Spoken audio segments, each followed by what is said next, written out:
Иван Сергеевич стоял у окна и смотрел на двор, где соседские дети играли в футбол. Мяч катился по асфальту, дети бегали и кричали от радости. Их голоса эхом отражались от стен домов, создавая привычный шум жилого района. Но для Ивана Сергеевича этот шум казался далеким и чужим. Прошло уже 2 месяца после похорон Анны Петровны. 2 месяца, в течение которых он каждое утро просыпался в пустой квартире, заваривал чай на одного и завтракал в полном молчании. Привычки 43 лет совместной жизни никуда не делись. Он по-прежнему ставил 2 чашки на стол, покупал те продукты, которые любила жена, включал по вечерам телепередачи, которые они смотрели вместе. Квартира казалась слишком большой для одного человека. 3-комнатная, с высокими потолками и большими окнами. Она была их домом с самого начала семейной жизни. Здесь родилась и выросла их дочь Наташа. Здесь они встречали праздники, принимали гостей, планировали будущее. Теперь комнаты стояли пустые, и каждый шаг отдавался гулким эхом. Иван Сергеевич работал всю жизнь слесарем на заводе. Руки его были покрыты мелкими шрамами от металлической стружки, пальцы потемнели от машинного масла, которое не отмывалось до конца. Он был человеком дела, привыкшим решать проблемы конкретными действиями. Если что-то сломалось, он это чинил. Если нужны были деньги, он подрабатывал. Но смерть жены была проблемой, которую невозможно было решить никакими инструментами. Анна Петровна умерла внезапно. Сердечный приступ случился прямо на кухне, когда она готовила его любимые котлеты. Иван Сергеевич нашел ее лежащей на полу рядом с плитой, где еще шкварчало масло на сковороде. Скорая помощь приехала быстро, но было уже поздно. Врачи сказали, что она не мучилась, все произошло мгновенно. Это должно было его утешить, но не утешало. После похорон дочь Наташа осталась с ним на неделю. Она помогала разбирать вещи мамы, готовила еду, старалась не оставлять отца одного. Наташе было 38 лет, она работала бухгалтером в крупной компании, жила в новом районе в собственной 2-комнатной квартире. Замужем не была, детей не имела, полностью посвятила себя карьере. «Папа, тебе нужно к кому-то переехать». «Нельзя оставаться одному в таком состоянии», — говорила она, убирая мамины платья в коробке. «Куда переехать?» «Это мой дом», — отвечал Иван Сергеевич. «Дом большой, а ты один. Это депрессивно. Можешь пожить у меня, пока не привыкнешь». Предложение дочери грело душу. Иван Сергеевич представил, как будет жить рядом с Наташей, помогать ей по хозяйству, не чувствовать себя таким одиноким. Может быть, они будут вместе ужинать, смотреть телевизор, разговаривать по вечерам. Как настоящая семья. «Ты уверена?» «Я не хочу мешать твоей жизни», — сказал он осторожно. «Конечно, уверена. Ты мой отец, куда тебе деваться?» Наташа говорила это уверенно, но что-то в ее голосе настораживало. Может быть, небольшая натянутость, которую Иван Сергеевич списал на усталость. Дочь действительно выглядела измученной после недели хлопот и переживаний. Через неделю Наташа уехала к себе, пообещав, что скоро заберет отца. Нужно было подготовить квартиру, освободить место, купить дополнительную мебель. Иван Сергеевич остался ждать. Он начал собирать свои вещи, думал, что взять с собой в новую жизнь, а что оставить в старой. Дни тянулись медленно. Телефон молчал. Иван Сергеевич несколько раз звонил дочери сам, но она всегда была занята. То работа, то встреча, то какие-то неотложные дела. Она обещала позвонить, когда все будет готово, но звонка не было. Соседи иногда заходили проведать. Семен Николаевич из соседней квартиры приносил газеты, тетя Мария с 1-го этажа угощала пирожками. Они говорили осторожно, с сочувствием, но Иван Сергеевич чувствовал, что им неловко.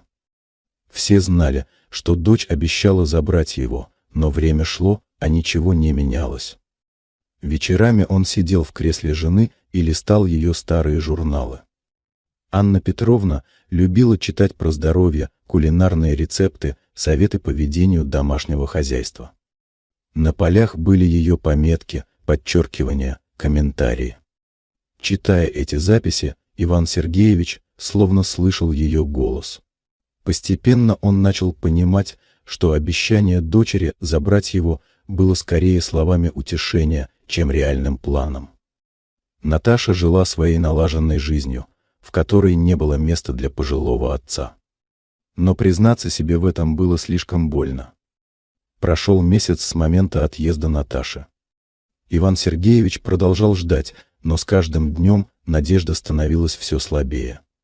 Дочь звонила редко, разговоры были короткими и натянутыми. На его вопросы о переезде она отвечала уклончиво. То ремонт затягивается, то проблемы на работе, то еще что-нибудь. «Папа, давай не будем торопиться. Нужно все хорошо продумать», — говорила она во время одного из редких разговоров. «Наташа, я уже все собрал. Жду только твоего сигнала. Понимаешь, у меня квартира небольшая. Нужно понять, как лучше организовать пространство, чтобы всем было удобно». В ее голосе слышалось раздражение, которое она старалась скрыть. Иван Сергеевич не был глупым человеком. Он понимал, что дочь ищет способ отказаться от своего предложения, не выглядя при этом жестокой. «Может, я сниму что-нибудь поблизости от тебя?» — предложил он. «Зачем тратить деньги? Мы что-нибудь придумаем». Но ничего не придумывалось. Недели шли одна за другой, а ситуация не менялась. Иван Сергеевич начал выходить во двор, чтобы развеяться. Там он встречался с соседями, такими же пенсионерами, которые коротали время на лавочках. Компания собиралась небольшая, но постоянная. Семен Николаевич, бывший военный, всегда подтянутый и аккуратно одетый. Борис Иванович, работавший когда-то водителем автобуса, знавший в городе каждую улочку. Михаил Петрович, тихий человек, потерявший жену несколько лет назад и с тех пор живший замкнуто. Мужчины собирались после обеда, когда солнце согревало лавочку у подъезда. Обсуждали новости, вспоминали прошлое, жаловались на здоровье. Для многих из них эти посиделки были единственным социальным общением. «Ну что, Иван Сергеевич, когда к дочке переезжаешь?» — спросил как-то Семен Николаевич. «Да вот, все никак не соберемся. У нее дела, работа», — ответил Иван Сергеевич уклончиво. «Работа работой, а отец отцом», — заметил Борис Иванович. В наше время такого не было. Родители всегда были в приоритете. Времена изменились, вздохнул Михаил Петрович. Молодежь живет по-другому. У них свои заботы. Разговор был болезненным для Ивана Сергеевича.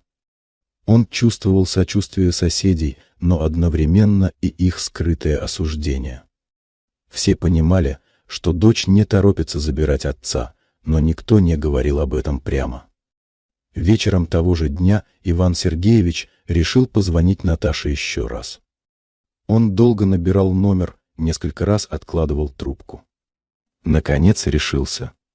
«Наташа, как дела с переездом?» — спросил он без предисловий.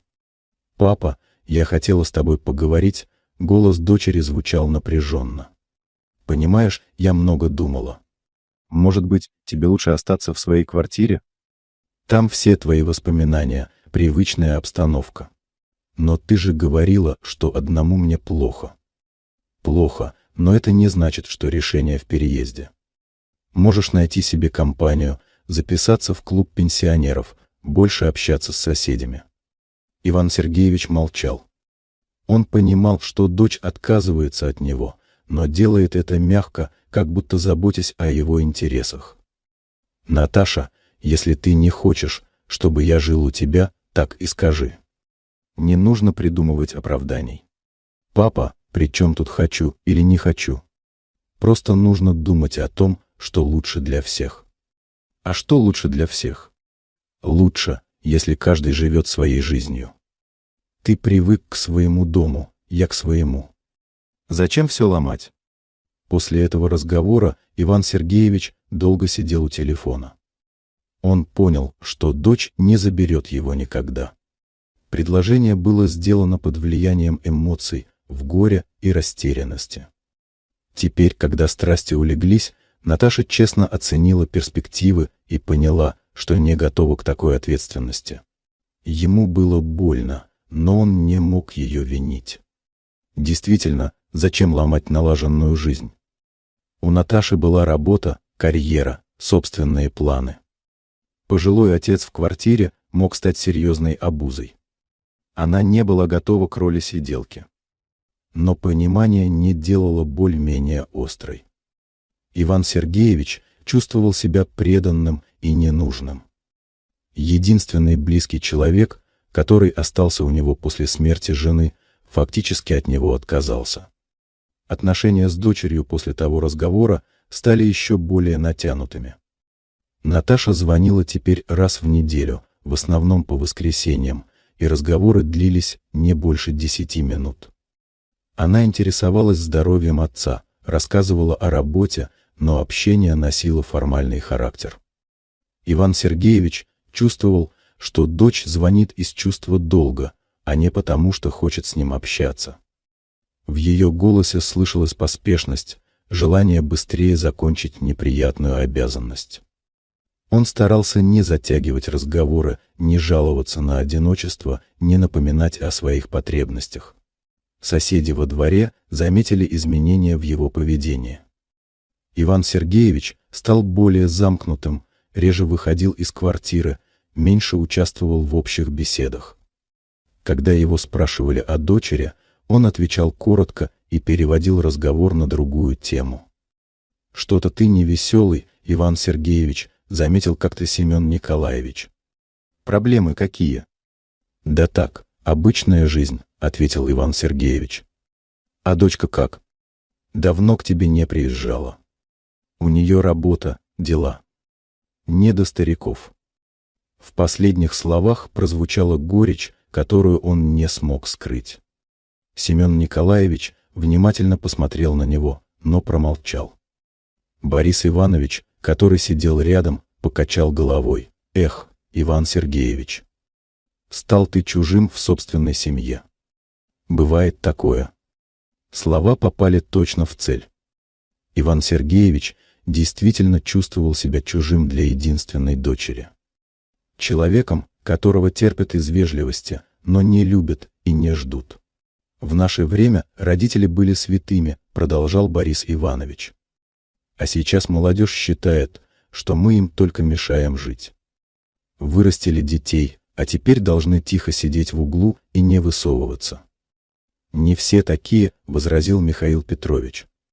«Есть и хорошие дети». «Конечно, есть. Но все больше становится эгоистов. Думают только о себе». Разговор был болезненным, но справедливым. Иван Сергеевич понимал, что не только он оказался в такой ситуации. Многие его ровесники жили подобной жизнью. Формальные отношения с детьми, редкие звонки, еще более редкие встречи. Он вспомнил, как сам относился к своим родителям в молодости. Тоже был занят работой, семьей, собственными проблемами. Тоже считал, что родители должны понимать и не требовать слишком много внимания. Может быть, это справедливая расплата за его собственное равнодушие? Но воспоминания о родителях были другими. Когда отец заболел, Иван Сергеевич брал отпуск и ухаживал за ним. Когда мама осталась одна, он регулярно навещал ее, помогал с покупками, решал бытовые проблемы. Анна Петровна тоже участвовала в заботе о его родителях. Это казалось естественным и правильным. Почему же Наташа ведет себя по-другому? Может быть, он воспитал ее слишком независимой? Или современное общество формирует другие ценности, где родители не являются приоритетом? Размышления эти не приносили утешения, только усиливали чувство вины и одиночества. Иван Сергеевич начал винить себя в том, что не смог построить близкие отношения с дочерью, не заслужил ее любовь и заботу. Вечерами он часто доставал фотоальбом и рассматривал снимки семейной жизни. Вот маленькая Наташа на руках у мамы. Вот первый день в школе. Вот выпускной. Вот получение диплома. На фотографиях они выглядели счастливой семьей, но теперь это казалось иллюзией. Может быть, он что-то упустил в воспитании. Может быть, слишком баловал дочь или, наоборот, был слишком строгим. Он перебирал в памяти эпизоды из их общей жизни, пытаясь понять, где допустил ошибку. Особенно мучительными были воспоминания о том, как гордился Наташиными успехами. Когда она поступила в институт, когда нашла хорошую работу, когда купила собственную квартиру. Он рассказывал всем знакомым о достижениях дочери, считал ее умной и успешной. Теперь этот же ум и успех обернулись против него. Наташа была достаточно умна, чтобы понимать, пожилой отец станет ограничением ее свободы.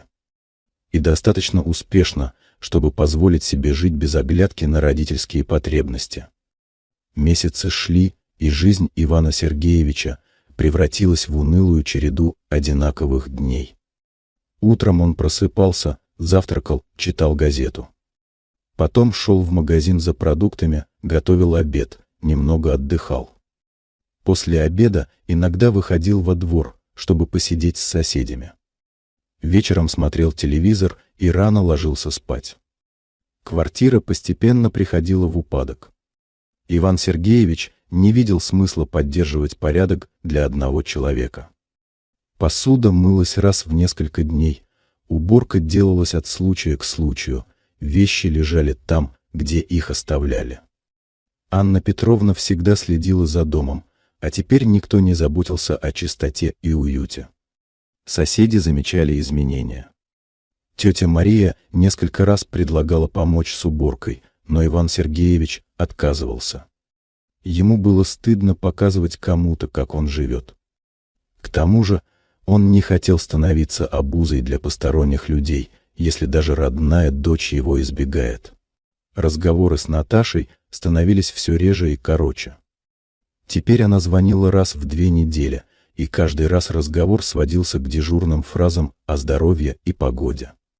Иван Сергеевич понимал, что дочь выполняет минимальные обязательства, чтобы не чувствовать себя совсем плохой. «Папа, как дела? Здоровье как?» — спрашивала она привычно. «Нормально, живу», — отвечал он также привычно. «Хорошо. У меня дела на работе, много проектов. Времени совсем нет. Понимаю. Не отвлекаю.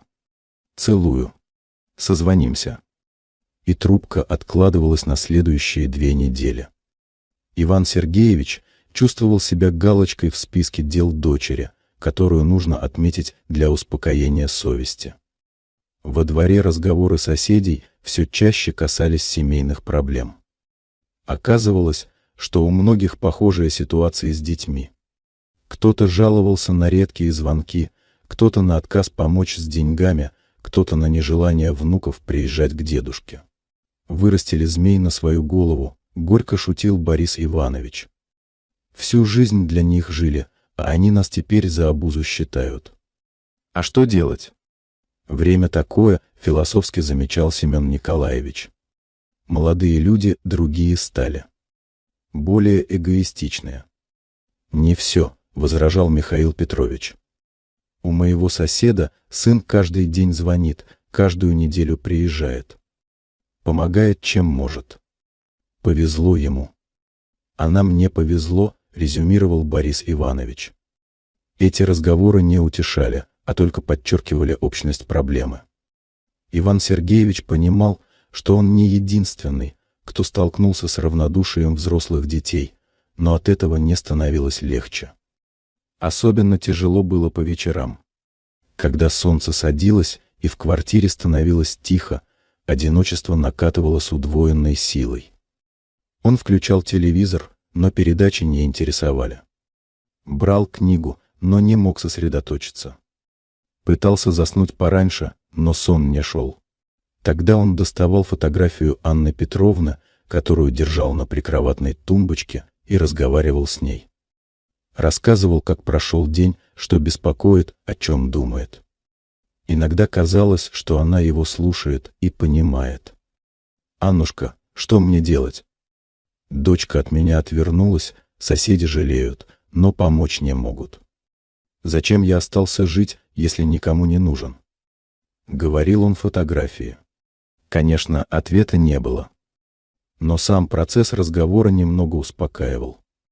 Анна Петровна была единственным человеком, который его по-настоящему любил и понимал. Теперь она была мертва, но память о ней оставалась самым дорогим, что у него было. Иван Сергеевич начал подумывать о том, что было бы, если бы он умер первым. Анна Петровна осталась бы с дочерью, и, возможно, Наташа лучше заботилась бы о матери. Женщины часто ближе друг к другу, чем мужчины к дочерям. Может быть, он просто не умел строить отношения с ребенком? Эти мысли приводили его к идее, что его смерть была бы естественнее и справедливее. Анна Петровна была нужнее семье. Она умела находить общий язык с дочерью, поддерживать контакт, не раздражать своим присутствием. А он оказался лишним в этом мире. Зимой здоровье Ивана Сергеевича ухудшилось. Давление стало скакать, появились проблемы с сердцем, обострилась старая травма спины. Врачи говорили, что это возрастные изменения, усугубленные стрессом и депрессией. Нужно было регулярно принимать лекарства, следить за питанием, больше двигаться. Но мотивации заботиться о своем здоровье у него не было. Зачем продлевать жизнь, которая не приносит радости? Зачем лечиться, если никому не важно, сколько он проживет? Когда во время очередного телефонного разговора он пожаловался дочери на плохое самочувствие, Наташа отреагировала формально: «Папа, нужно обратиться к врачу». «Не запускай здоровье. Я уже был у врача. Выписал лекарства, но они дорогие. Ну так купи. Здоровье важнее денег». Легко сказать. На пенсию все лекарства не купишь. В трубке повисла пауза.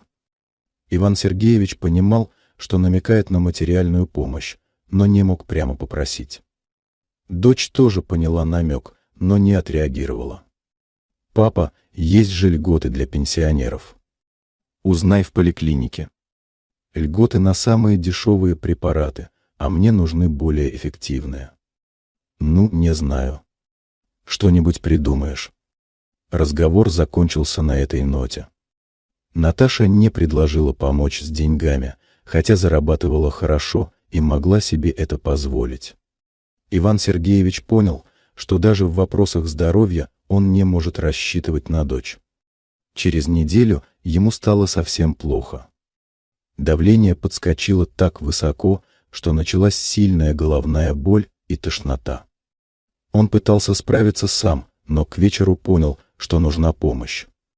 Вызвал скорую. Врачи увезли его в больницу, где он пролежал 5 дней. Состояние стабилизировали, назначили новые лекарства, рекомендовали постоянное наблюдение. Но главное, Иван Сергеевич понял, что мог умереть, и никто бы об этом сразу не узнал. Наташа он позвонил только после выписки. Не хотел беспокоить ее раньше времени, да и что толку? Все равно она бы не приехала. «Папа, почему не позвонил сразу?» «Я бы приехала», — сказала дочь, когда узнала о госпитализации. «Зачем тебе лишние хлопоты?» Врачи справились. Все-таки нужно было предупредить. «Я твоя дочь, имею право знать». Но Иван Сергеевич слышал в ее голосе не беспокойство, а раздражение. Раздражение тем, что он поставил ее в неловкое положение. Теперь ей придется оправдываться перед собой за то, что не была рядом с больным отцом. «В следующий раз позвоню», — пообещал он. «И купи себе мобильный телефон. По-домашнему тебя не всегда можно найти». Зачем мне мобильный? Никто не звонит. Мало ли что случится. На экстренные случаи. После разговора Иван Сергеевич сел в кресло и задумался. Дочь беспокоилась не о нем, а о собственном спокойствии. Ей важно было знать, что с отцом все в порядке, чтобы не чувствовать вины. Но помочь или поддержать она не готова. Соседи, узнав о болезни, проявили больше участия, чем родная дочь. Тетя Мария принесла домашний суп, Семен Николаевич предложил сходить в аптеку за лекарствами, даже молчаливый Михаил Петрович зашел просто посидеть рядом. «Иван Сергеевич, зря ты никому не говорил, что в больницу попал. Мы бы навестили, поддержали», — сказала тетя Мария. «Да что там навещать? Лежал, лечился, выписался. Не так это работает. Человеку важно знать, что о нем помнят, что он не один». Эти слова тронули его больше, чем формальное беспокойство дочери. Чужие люди оказались более отзывчивыми, чем собственная семья. Вечером он снова достал фотографию жены и заговорил с ней. «Аннушка, может, я зря живу. Дочка от меня устала, соседям я в тягость. Зачем мучиться самому и мучить других?» В доме напротив зажглись окна. Люди возвращались с работы, готовили ужин, смотрели телевизор. У каждого была своя жизнь, свои заботы, свои радости. А у него не было ничего, кроме воспоминаний и горечи. Иван Сергеевич понял, что больше не хочет быть обузой. Не хочет, чтобы дочь звонила ему из чувства долга. Не хочет, чтобы соседи жалели его и чувствовали себя обязанными помогать. Не хочет жить в мире, где он никому по-настоящему не нужен. Весна пришла рано. Снег растаял уже в марте, и во дворе появились первые проталины. Дети снова начали играть на улице, их голоса разносились до окон Ивана Сергеевича. Но весеннее обновление природы не принесло ему облегчения. После болезни он стал еще более замкнутым. Реже выходил во двор, меньше общался с соседями. Большую часть времени проводил дома, рассматривая старые фотографии или глядя в окно на оживающий мир. Наташа звонила теперь чаще, но это было связано не с заботой, а с чувством вины после его госпитализации. Она интересовалась здоровьем, настаивала на регулярном обращении к врачам, даже предложила оплатить часть лекарств. «Папа, я переведу тебе денег на лекарства. Скажи, сколько нужно», — сказала она во время одного из разговоров. «Не нужно, Наташа. Справлюсь. Не упрямься. Здоровье важнее гордости. Дело не в гордости. Просто не хочу быть обузой». «Какая обуза? Ты мой отец». Но в ее голосе слышалось раздражение. Она предлагала деньги, потому что так было правильно, а не потому что хотела помочь. Иван Сергеевич отказался от помощи, и Наташа не настаивала. Во дворе разговоры все чаще касались смерти. Семен Николаевич рассказывал, что его сосед умер от инфаркта. Борис Иванович жаловался на боли в спине и говорил, что скоро отправится к праотцам. Михаил Петрович молчаливо кивал, видимо, думая о собственной смертности. «Знаете, мужики, иногда думаю, а зачем мы живем?» — сказал как-то Борис Иванович. «Дети выросли, внуков не видим, здоровья никакое. Сидим тут на лавочке и жалуемся на жизнь. Так уж устроено. Кто-то должен доживать свой век», — ответил Семен Николаевич. «А может, не стоит доживать до совсем плохого? Пока еще можешь сам решать». Слова прозвучали тяжело. Все понимали, о чем речь, но никто не хотел развивать эту тему. Разговор перешел на погоду и новости. Но Иван Сергеевич запомнил эти слова. Он тоже иногда думал о том, что жизнь превратилась в существование. Никаких радостей, никаких планов, никого смысла. Просто тянутся дни один за другим, пока организм не откажет окончательно. Он представил, как могла бы сложиться его старость, если бы Анна Петровна была жива. Они бы вместе сидели по вечерам, вспоминали молодость, планировали встречи с дочерью и возможными внуками. Болели бы друг за друга, ухаживали в трудные моменты, поддерживали словом и делом. Без нее все потеряло смысл. Дочь жила своей жизнью и не нуждалась в старом отце. Соседи были добры, но у каждого свои проблемы. Никто не ждал его звонка, не планировал с ним встреч, не интересовался его мнением. Особенно тяжело было по ночам, когда все вокруг затихало и оставались только собственные мысли. Иван Сергеевич лежал в постели и думал о том, что завтра будет точно такой же день, как сегодня. И послезавтра тоже. И так до самого конца. Он начал задумываться о том, имеет ли человек право распоряжаться своей жизнью.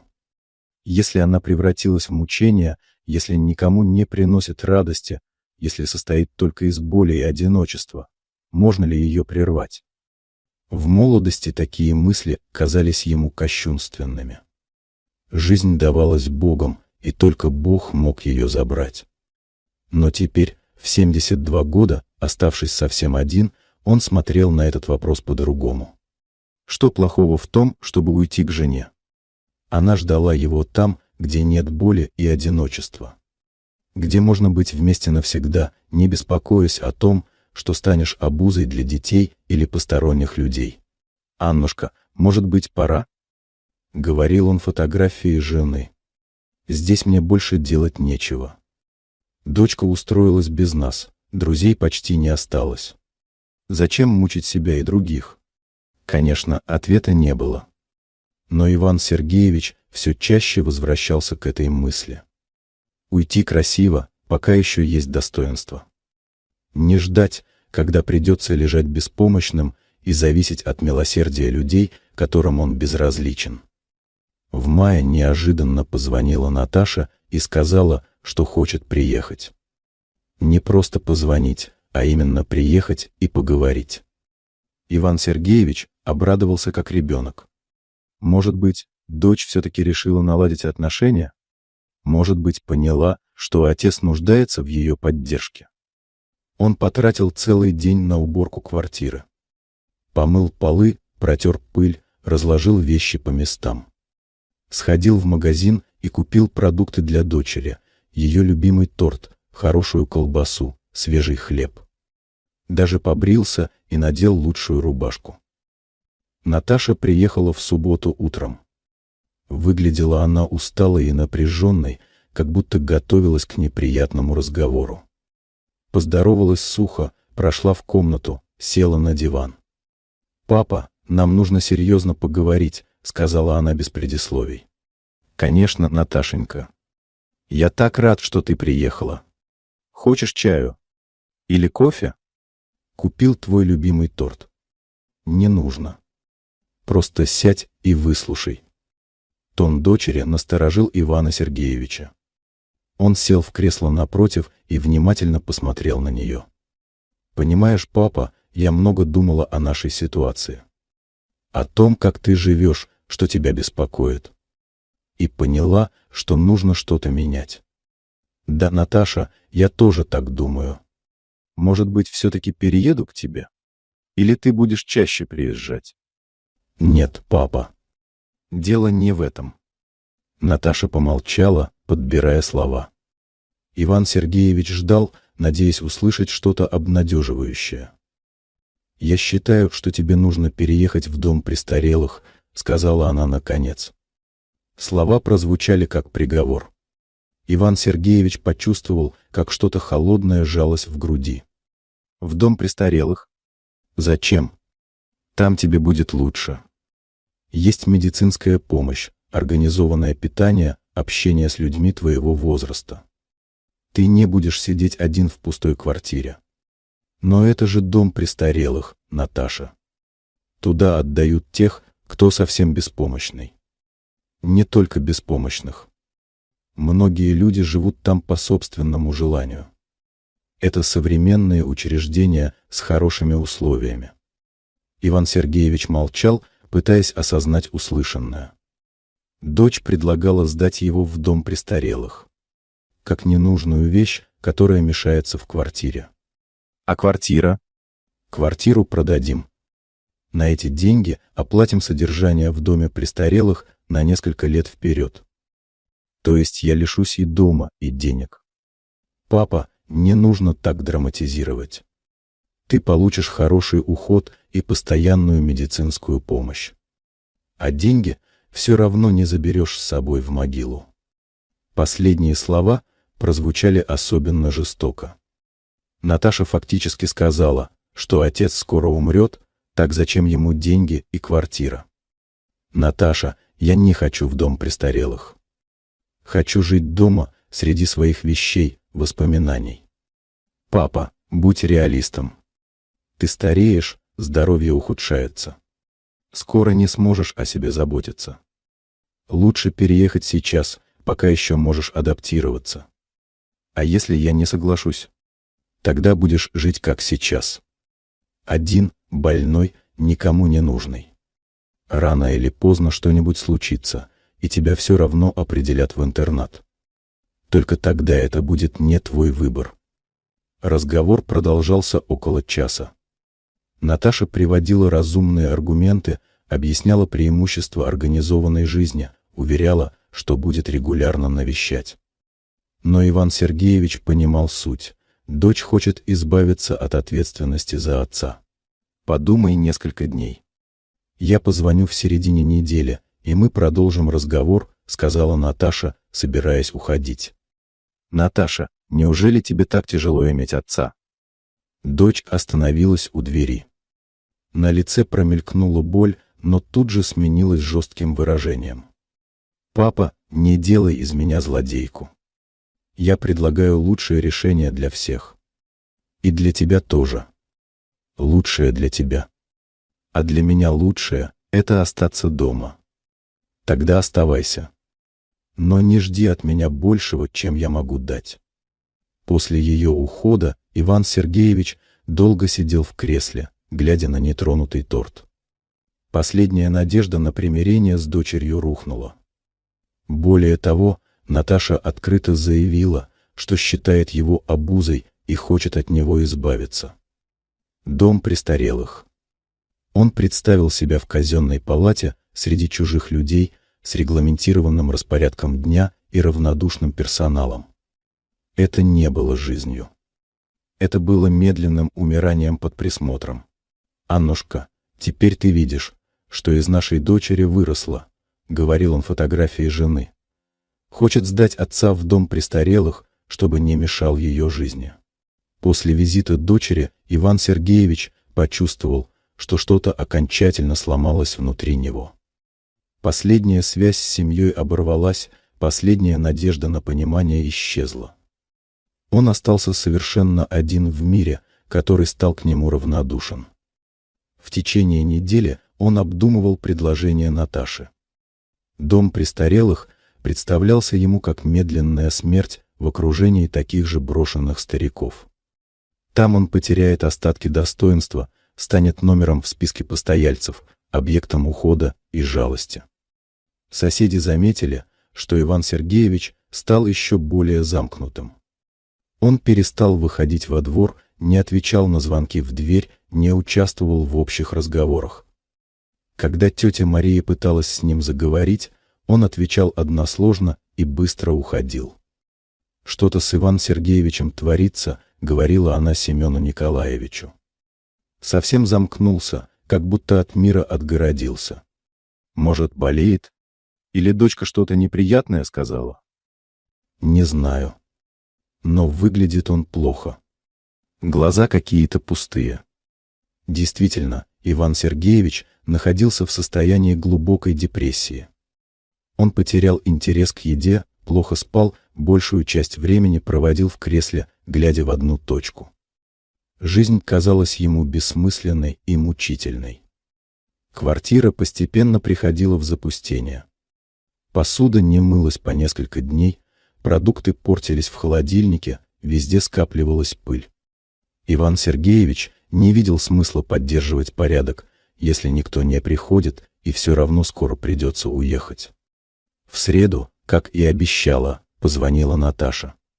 «Папа, как дела?» Думал о нашем разговоре. «Думал», — коротко ответил он. «И к какому выводу пришел?» «К выводу, что ты права». «В каком смысле?» «В том, что я никому не нужен. Только не в доме престарелых, а вообще». В трубке наступила тишина. Наташа, видимо, почувствовала что-то тревожное в голосе отца. «Папа, о чем ты говоришь?» «О жизни. О том, что она закончилась в тот день, когда умерла мама. А я все пытался цепляться, надеяться, что нужен дочке. Но теперь понял, не нужен». «Папа, не говори глупости». «Конечно, нужен». «Тогда почему хочешь сдать в дом престарелых?» «Я не хочу сдать. Я предлагаю лучшие условия для твоей старости». «Наташа, не лги ни мне, ни себе. Ты хочешь избавиться от груза в виде старого отца. Так честнее. Это несправедливо». «Справедливо. И я тебя не виню. У тебя своя жизнь, свои планы. Зачем тебе обуза в виде больного старика?» Разговор закончился тем, что Наташа пообещала приехать в выходные и все обсудить спокойно. Но Иван Сергеевич понял, что обсуждать уже нечего. Решение созрело окончательно. Он достал из шкафа бутылку водки, которую купил еще при жизни Анны Петровны для гостей, но так и не открыл. Поставил на стол рядом с фотографией жены. Долго смотрел на ее лицо, вспоминая счастливые дни. «Аннушка, я к тебе иду. Здесь мне больше делать нечего. Дочка будет только рада, что не придется возиться со мной. А я буду с тобой», — тихо говорил он. Он представил, какое облегчение испытает Наташа, когда узнает о его смерти. Не нужно будет решать вопрос с домом престарелых, чувствовать вину за равнодушие, тратить время на формальные звонки. Она скажет знакомым, что папа умер, поплачет на похоронах и продолжит жить своей жизнью. А соседи скажут, что так лучше.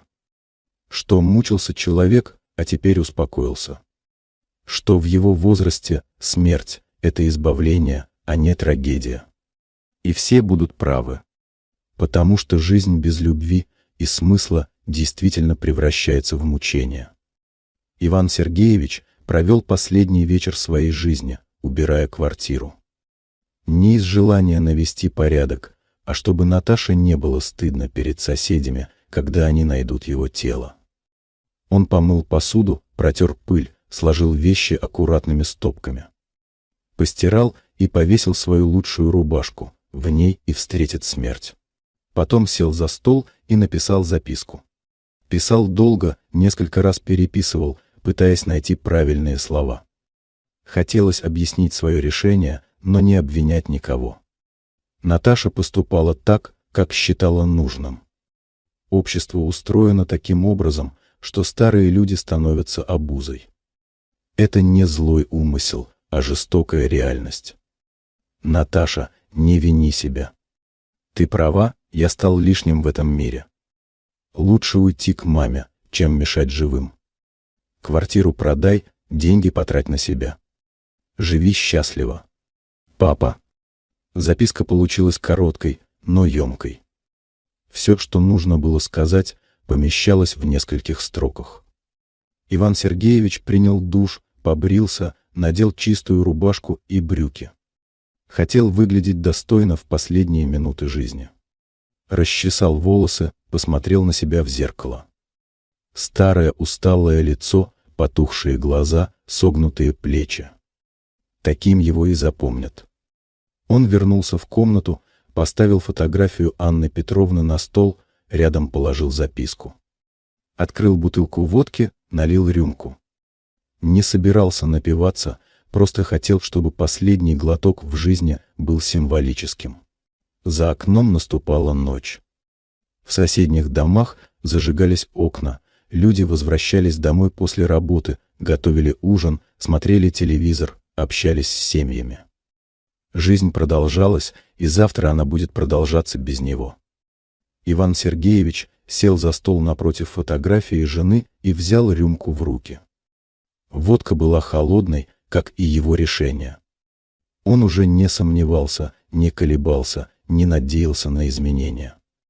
Просто готовился к переходу в другой мир, где его ждала Анна Петровна. «За нас, Аннушка! За нашу любовь, которая оказалась сильнее смерти», — тихо сказал он и выпил. Водка обожгла горло, но он не поморщился. Поставил рюмку на стол и посмотрел на фотографию жены. Молодая, красивая, улыбающаяся. Такой он хотел ее увидеть снова. Достал из кармана пузырек с таблетками от давления. Врач говорил, что превышение дозы может быть опасным. Иван Сергеевич высыпал все таблетки в ладонь. Их было много, хватит для задуманного. Он не спешил. Сидел за столом, держа таблетки в руке, и думал о прожитой жизни. Хорошая была жизнь, пока Анна Петровна была рядом. Они работали, растили дочь, строили планы, радовались мелочам. Настоящая семейная жизнь, какой она должна быть. Потом дочь выросла и уехала. Потом умерла жена. И все закончилось. Остались только воспоминания и одиночество. Прости меня, Аннушка, что так долго к тебе добирался. Все надеялся, что еще для кого-то нужен. Но теперь понял, нужен только тебе, шептал он, глядя на фотографию. Иван Сергеевич проглотил таблетки и запил их остатками водки из рюмки. Горькое лекарство смешалось с горьким алкоголем, создавая ощущение завершенности. Последний вкус в жизни был символическим, горечь разочарований и потерь. Он откинулся на спинку стула и закрыл глаза. Сердце билось все медленнее, дыхание становилось поверхностным. Таблетки начинали действовать. Скоро все закончится, и он сможет встретиться с женой. В квартире стояла тишина. Только тикали часы на стене, отсчитывая последние минуты жизни Ивана Сергеевича. За окном потемнело окончательно, и в комнате стало совсем темно. Только фотография жены светилась в лунном свете, как маяк, указывающий дорогу домой. Соседи нашли Ивана Сергеевича через 3 дня. Тетя Мария забеспокоилась, что его давно не видно, и попросила слесаря вскрыть замок. В квартире стоял запах, который не спутать ни с чем. Он сидел за столом, откинувшись на спинку стула. Перед ним стояла фотография жены, рядом лежала короткая записка. Пустая рюмка и бутылка водки довершали картину. Выглядело все мирно и достойно, как и планировал сам Иван Сергеевич. Скорая помощь и полиция приехали быстро. Констатировали смерть от передозировки лекарств в сочетании с алкоголем. Самоубийство было очевидным, но никто не стал углубляться в причины. Еще один одинокий пенсионер не выдержал тягот жизни. Обычная история для современного города. Наташу вызвали на опознание. Она приехала бледная и растерянная, плакала над телом отца, повторяла, что не ожидала такого исхода. Соседи смотрели на нее с сочувствием, но многие думали о том, что дочь могла предотвратить трагедию, если бы больше заботилась об отце. «Мы же предлагали помочь, но он всегда отказывался», — говорила тетя Мария участковому. Замкнулся совсем после того, как дочка приезжала. Что-то она ему сказала неприятное. «А что именно?» — поинтересовался участковый. «Не знаю. Но после того визита он как будто духом упал. Перестал с людьми общаться». Наташа слышала эти разговоры и понимала, что соседи ее осуждают. Они не знали о предложении дома престарелых, но чувствовали, что между отцом и дочерью произошел серьезный разлад. Похороны прошли скромно. Пришли соседи, несколько бывших коллег по заводу, дальние родственники. Наташа организовала все как положено, но держалась отстраненно. Она горевала, но это была скорее вина, чем настоящая боль утраты. После похорон она долго сидела в отцовской квартире, разбирая его вещи. Нашла альбомы с семейными фотографиями, письма матери, которые отец хранил как реликвии. В тумбочке лежал блокнот, где он записывал даты ее редких звонков и коротко отмечал содержание разговоров. 15 марта позвонила, спросила про здоровье. Говорили 5 минут. 22 марта звонил сам, не ответила. Перезвонила через 2 дня. 3 апреля сказала, что очень занята. Обещала приехать, но не приехала. Записи были короткими и сухими, но за ними читалось огромное одиночество. Отец фиксировал каждый контакт с дочерью, как будто это были важные события в его пустой жизни. Наташа заплакала впервые с момента известия о смерти. Не от горя, а от стыда. Она поняла, насколько равнодушно относилась к отцу, как мало внимания ему уделяла. Наташа заплакала впервые с момента известия о смерти. Не от горя, а от стыда. Она поняла, насколько равнодушно относилась к отцу, как мало внимания ему уделяла. Предложение дома престарелых было последней каплей, которая окончательно сломила его волю к жизни. Она вспомнила его слова во время последнего телефонного разговора: «Ты права, я никому не нужен». Тогда она не придала им значения, посчитала обычной жалобой пожилого человека. А это был крик о помощи, последняя попытка достучаться до дочери. В ящике письменного стола Наташа нашла папку с документами о доме престарелых. Оказалось, что отец все-таки изучал ее предложение. Нашел адреса, расценки, условия проживания. Даже съездил посмотреть одно из таких заведений. Об этом свидетельствовала записка с датой и кратким описанием впечатлений. Серые стены, запах хлорки, люди как тени. «Не для меня» было написано его неровным почерком. Последняя запись в блокноте была сделана за день до смерти. Наташа права. Лучше уйти, чем стать обузой. Каня, скоро приду. Эти строки стали для Наташи приговором.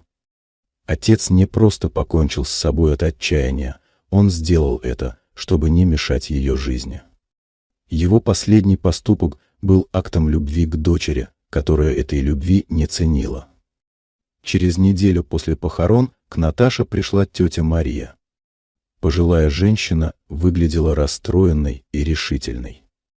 «Наташенька, я должна тебе кое-что сказать. Про твоего папу». «Что именно?» «Он очень страдал последние месяцы. Все ждал, что ты заберешь его к себе. Говорил, что дочка обещала, но дела у нее много. Мы все видели, как он тоскует». Наташа молчала, не зная, что ответить. «А после твоего последнего визита он вообще сник. Мы поняли, что ты ему что-то неприятное сказала. Он перестал выходить из квартиры, ни с кем не разговаривал. Тетя Мария, я предложила ему лучший вариант для его возраста», — тихо сказала Наташа. «Дом престарелых, что ли?» «Да. Там медицинская помощь, уход, общение». Тетя Мария покачала головой. «Деточка, дом престарелых для твоего папы был как смертный приговор. Он всю жизнь дома прожил, среди своих вещей, воспоминаний. А ты хотела его в чужие стены отправить. Я хотела как лучше. Не как лучше, а как удобнее. Для себя удобнее». Старая женщина говорила жестко, но справедливо. Наташа понимала это и не пыталась оправдываться. «Знаешь, что он мне как-то сказал?» Продолжала тетя Мария. Говорит: «Мария Петровна, стал я чужим в собственной семье. Дочка от меня устала, как от старой мебели. Вот так он себя чувствовал, как ненужная мебель». После ухода соседки Наташа долго сидела в пустой квартире отца. Она поняла, что несет ответственность за его смерть. Непрямую, никто не заставлял его принимать таблетки. Но косвенную, через равнодушие, отсутствие любви, нежелание жертвовать удобствами ради близкого человека. Квартиру пришлось продавать. Деньги Наташа положила в банк, но тратить их было тяжело. Каждая купленная вещь напоминала о том, что она стоила отцу жизни. Он мог жить в этой квартире еще годы, а она выбрала собственное спокойствие. Соседи во дворе долго вспоминали Ивана Сергеевича. Говорили, что хороший был человек, работящий, никого не обижал. Жаль, что дочка не ценила такого отца. Могла бы чаще навещать, больше внимания уделять. Вот и получается, философски заметил Семен Николаевич, вырастили детей, а они нас за чужих считают. Стареем, становимся ненужными. А потом удивляемся, почему люди руки на себя накладывают. «Не все дети такие», — возражал Михаил Петрович. Но Наташка действительно отца не берегла. Поздно теперь беречь. Что сделано, то сделано. Наташа иногда приезжала на кладбище. Стояла у могилы отца и не знала, о чем думать. Просить прощения было поздно, исправлять ошибки тоже. Остались только вина и понимание того, что она потеряла последнего близкого человека по собственной глупости и эгоизму. Жизнь продолжалась. Наташа работала, встречалась с друзьями, строила планы. Но что-то внутри нее сломалось после смерти отца. Она поняла, что успех и карьера не заменят семейного тепла. А когда это понимание пришло, семьи уже не было. Иван Сергеевич ушел к жене, как и хотел. Нашел покой там, где его никто не считал лишним.